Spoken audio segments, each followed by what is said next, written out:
북한의 코로나19 확산세가 빨라지는 가운데 오늘은 신규 발열 환자가 30만 명에 육박한 것으로 나타났습니다.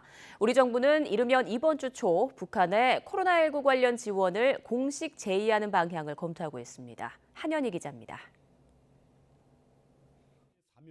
코로나19는 북한 내부에 빠른 속도로 퍼지고 있습니다.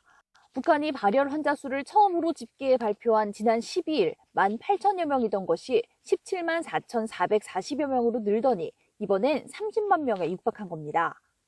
지난달 말부터 발생한 발열 환자는 모두 82만 620여 명에 달합니다. 하루 사망자는 6명에서 21명으로 늘었다가 15명으로 다소 줄었지만 북한의 의료 여건을 고려해보면 발열 환자 증가세에 따라 사망자 수 역시 늘어날 가능성이 큽니다. 북한은 일단 약물 사용 부주의로 숨진 경우가 많다며 주민들의 공포심을 가라앉히는 데 주력하고 있습니다. 발병 후 보통 5일 안에 완쾌되고 중증 환자들 중 2.8%만이 인공산소 호흡기를 이용하고 있습니다. 우리 정부는 조만간 북한에 지원 의사를 공식적으로 전달할 방침입니다. 통일부 당국자는 아직 구체적인 시기가 확정되진 않았지만 북한 내 코로나 확산 상황과 신속한 대응 필요성 등을 고려해 가급적 빠른 시일 내에 북측에 관련한 제의를 할 예정이라고 밝혔습니다.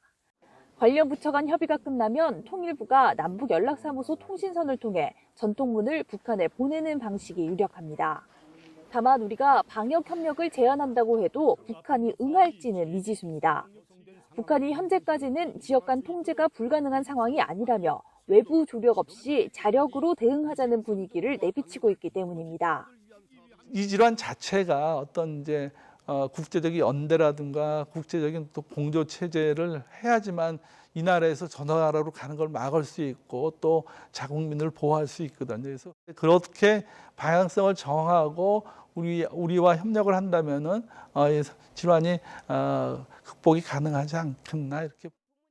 코로나19 대응에 실패할 경우 북한 체제가 흔들릴 수 있다는 전망까지 나오는 상황에서 북한이 우리의 지원 제안에 호응할지 주목됩니다.